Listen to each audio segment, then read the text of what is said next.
Bonjour et bienvenue dans ce cours de formation à l'esprit critique. Cours de formation à l'esprit critique, nous allons voir trois chapitres qui sont les piliers de l'esprit critique, hein. Le premier chapitre c'est la logique, c'est celui dont on va parler aujourd'hui. Il y aura deux autres chapitres, le dépassement des biais et l'honnêteté intellectuelle, qu'on verra dans d'autres vidéos. Donc dans cette première vidéo, on s'intéresse à la logique. Alors je vous ai mis cette petite citation de Paul Valéry. Rappelez-vous tout simplement qu'entre les hommes, il n'existe que deux relations, la logique ou la guerre. Alors je ne sais pas ce que Paul Valéry voulait dire exactement, mais on peut comprendre cette phrase de la façon suivante. Ou bien on va euh, être dans une relation de force, hein, ce que Paul Valéry appelle la guerre, c'est-à-dire on va chercher à imposer son point de vue aux autres, ou bien on va établir des règles logiques qui vont permettre de se mettre d'accord de façon consensuelle sur une base de construction d'un savoir, de construction d'une forme de vérité. Et donc l'esprit critique, hein, qu'on a vu comme étant cette possibilité de construire un consensus basé sur une méthodologie plutôt que sur une forme d'imposition d'une pensée. Donc moi, c'est comme ça que je vois la citation de Paul Valéry. Donc l'esprit critique apparaît ici comme une alternative à la relation de force, au fait d'imposer son point de vue de façon militaire ou de façon violente à quelqu'un d'autre. Donc on a ces trois piliers, hein, donc, qui vont construire notre esprit critique. On va voir cet épisode, on va voir le premier pilier qui est la logique, qui est sans doute un des plus difficiles à comprendre parce qu'il est relativement technique. J'ai mis la citation ici de Wikipédia qui dit que la logique est l'étude des règles formelles que doit respecter toute argumentation correcte. Donc, ce qui est intéressant ici dans cette phrase, c'est d'une part que une argumentation n'est pas vraie ou fausse, l'argumentation elle peut être correcte ou incorrecte. Et donc la logique, elle doit étudier la façon dont une argumentation est correcte. Une argumentation, hein, c'est quelque chose qui va soutenir une vérité, qui va aller dans le sens de penser que quelque chose est vrai. Et cette argumentation, elle peut être correcte ou incorrecte. C'est pas parce que quelque chose est vrai que tout argument qui soutient quelque chose de vrai est forcément correct.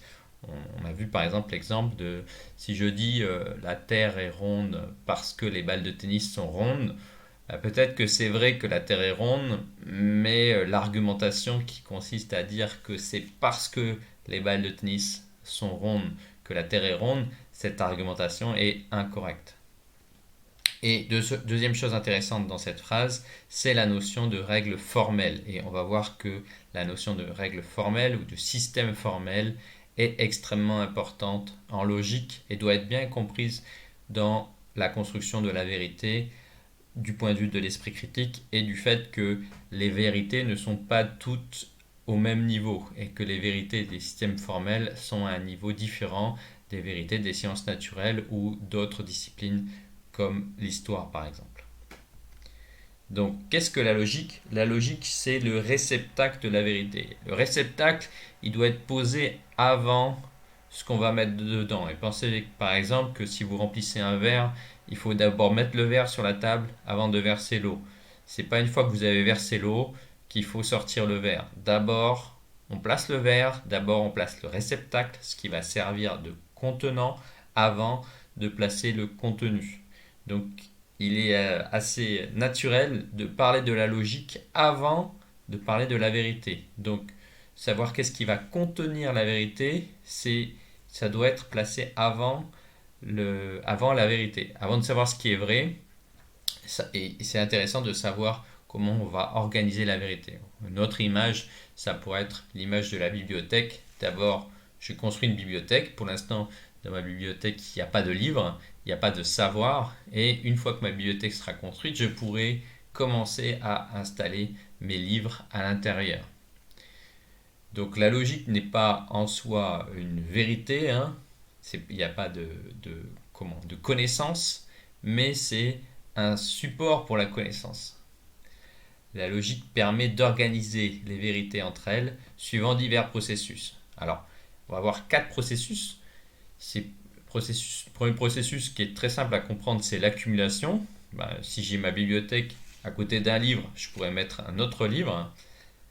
Donc une fois que je saurai que telle chose est vraie et que telle autre chose est vraie, je saurai que ces deux choses sont vraies. J'accumule des vérités, j'accumule des connaissances.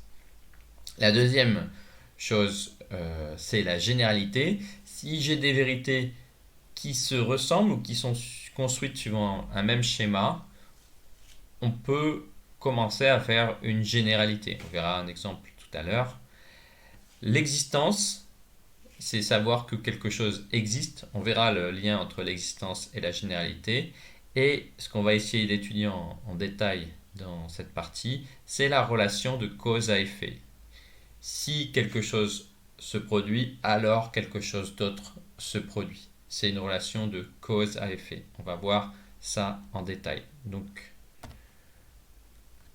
voyons rapidement les trois notions accumulation, généralité, existence. Sachant que bien sûr, on pourrait passer des heures à détailler chacune de ces notions et que dans ce cours, on a décidé de parler plus en détail de la relation de cause à effet.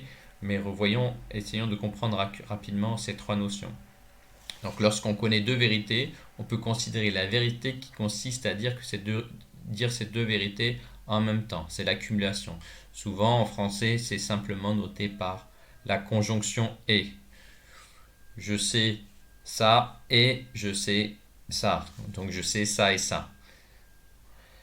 On peut accumuler des vérités de même nature ou des vérités de nature différente. L'accumulation des vérités de même nature, alors de même nature, on va expliquer ce que ça veut dire qu'elles sont construites suivant le même schéma, peut se traduire par une généralité. Elle peut se faire de façon infinie dans les systèmes formels.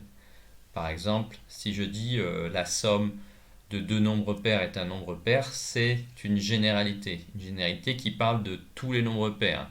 C'est donc une accumulation de, bon, ça sera vrai pour 2, ça sera vrai pour 4, ça sera vrai pour 6, ça sera vrai pour tous les nombres pairs. L'existence, on peut comprendre l'existence comme une impossibilité de généralité.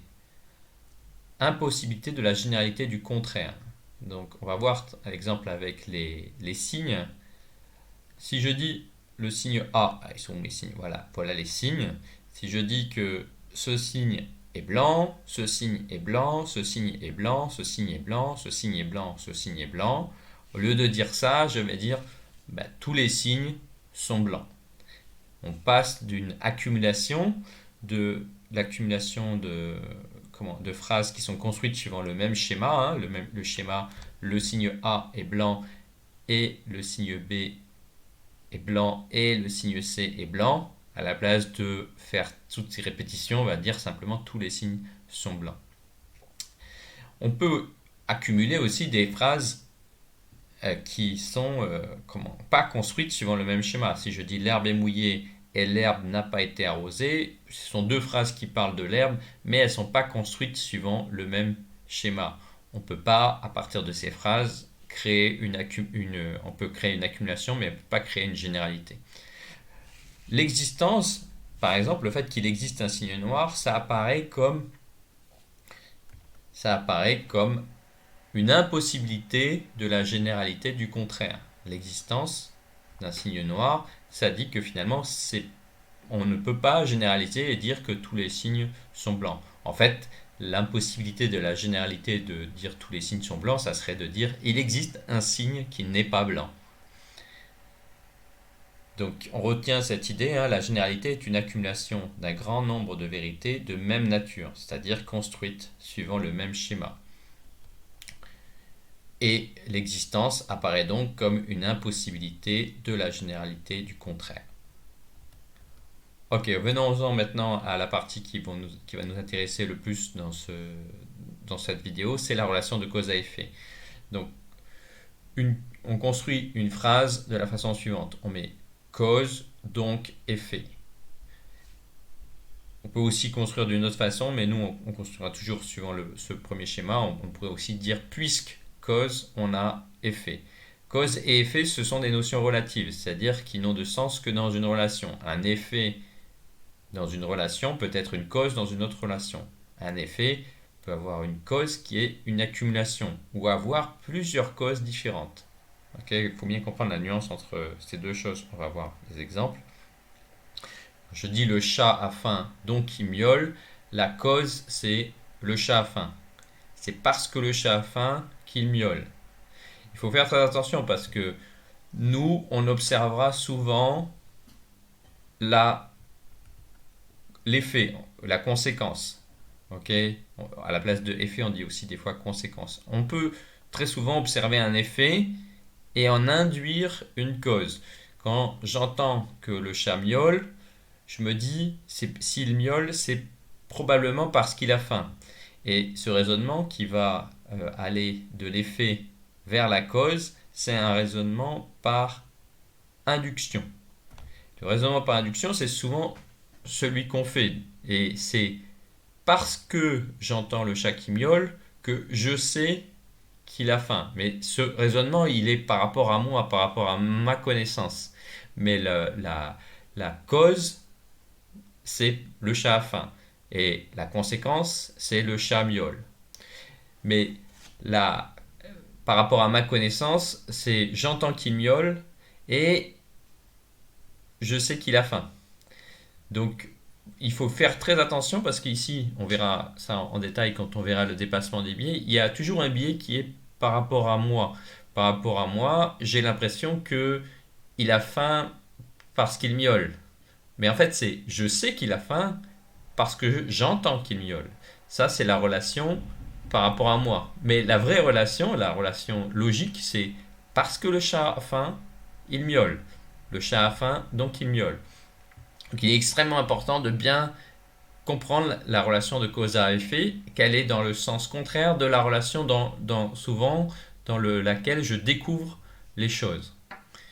Donc, il est possible, bien sûr, la phrase qu'on a vue tout à l'heure, un effet, ce sont des notions relatives. Donc ici, on voit, par exemple, si je dis le chat miaule, donc je l'entends, c'est parce que le chat miaule que je l'entends. Dans cette phrase-là, le chat miaule, c'est la cause, alors que dans la phrase précédente, dans la phrase le chat a faim, donc il miaule, le chat miaule, c'était la conséquence. Dans la phrase il a plu ou quelqu'un a arrosé, donc l'herbe est mouillée, on voit que l'herbe est mouillée peut avoir des causes différentes. Donc ça c'est caractérisé par un ou. Dans la phrase qui est juste au-dessus, le soleil brille et Nouméa est sur la face de la terre orientée vers le soleil, donc il fait jour. Ça veut dire que pour qu'il fasse jour à Nouméa, il faut que soient réalisées les deux choses, à la fois que le soleil brille et que Nouméa soit sur la face de la terre orientée vers le soleil. Quand Nouméa n'est pas sur la face de la terre orientée vers le soleil continue de briller, mais il fait plus jour à Nouméa. Et si jamais le soleil s'arrêtait de briller, eh ben, il ferait plus jour à Nouméa non plus. Que ici, on a un effet qui a besoin de deux causes, que ces deux causes soient réalisées simultanément. Alors que dans le il a plu ou quelqu'un a arrosé, donc l'herbe est mouillée, il suffit que un des deux, soit qu'il ait plu, soit que quelqu'un ait arrosé, ou bien même que les deux aient été réalisés en même temps, ça ferait que l'herbe est mouillée. Si je regarde la phrase la victime a été poignardée, donc il y a du sang sur le sol, il faut bien comprendre une fois de plus que ce que je risque d'observer, ce que je risque de voir si je fais une enquête, je ne verrai pas que la victime a été poignardée. Je verrai qu'il y a du sang sur le sol. Et j'essaierai de savoir ce qui s'est passé. Et j'essaierai d'induire que la victime a été poignardée. Donc on va voir dans la deuxième partie de bien comprendre la différence entre un raisonnement par déduction qui va aller des causes vers les effets et un raisonnement par induction qui observe les effets pour induire les causes.